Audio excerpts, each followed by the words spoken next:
Hi everyone, it's me again, White Star. I really appreciate the time that I get to spend in solitude as I prepare the lodge for the Stone People's Purification Ceremony.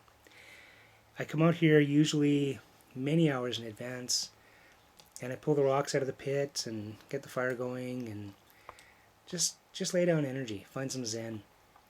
And I figured while I was here this time I'd share a little bit of the lodge and some of its dealings with you. What you're looking at here basically is my spot. This is where I sit. The lodge is a permanent lodge.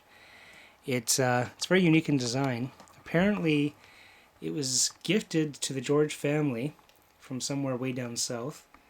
Where exactly is kind of lost in obscurity. But the poles, the plywood, even the satellite dish that's on the very top make this a very permanent lodge rather than your typical pole and blanket lodge.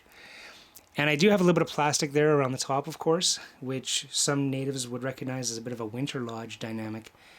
And what that does is it just keeps some of the steam inside. I've got holes perforated in the plastic to allow the air to still escape, but I want to be able to keep some of that heat. This lodge is huge. And what I mean huge is huge. It's like a cathedral compared to some other lodges that are out there. And kind of what happens, just, for your layman who don't quite understand, is, out there you can see the smoke's rising out of what I like to call my potato baker. And I call that my potato baker because when we have a fire ban going on, we're allowed to have cooking fires. And so I bake some potatoes at the same time as I'm baking some rocks.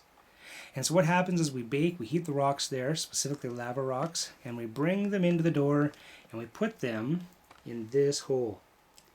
And then inside this hole, I pour herbs and I pour water and prayers, and we all sit around in a circle here basically, and we share energy and we release and we heal and we purify, and it's a very, very, very cool moment. Even if you don't necessarily understand all of the cultural trappings. I figured I'd just share this moment with you just to kind of show you around a little bit and maybe give you a little bit more of an understanding of some of the logistics of what's involved. Hope you like your potatoes smoke flavored.